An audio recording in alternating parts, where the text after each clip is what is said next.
Newsreel and Yalek here, Tuesday, March 1st, 2022. Real news real quick.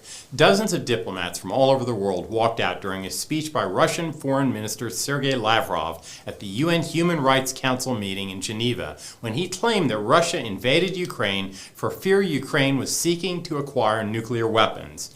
Lavrov completely blamed Ukraine for the war. After the diplomats filed out of the room, they gathered behind a giant flag of Ukraine to show resolve and unity against Russia. The Kremlin warned Kiev residents to flee or die as the Russian military bombed strategic targets in the capital city of Ukraine.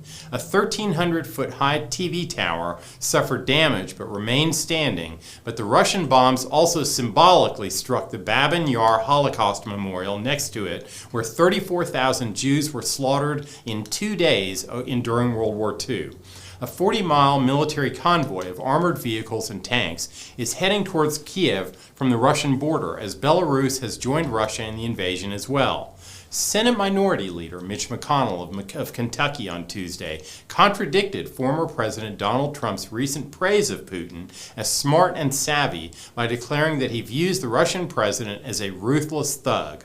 McConnell said what President Putin has done as a ruthless thug is just invaded another sovereign country and killed thousands of innocent people.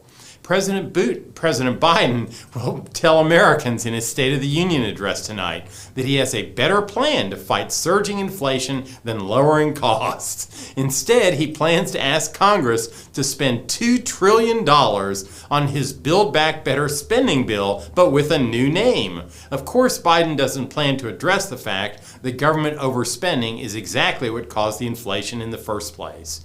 And Florida Governor Ron DeSantis refused to send Florida State National Guards to Washington, D.C. for the State of the Union address, after President Biden requested state guards to help provide security for the event. But DeSantis said that guard members shouldn't be used for political purposes.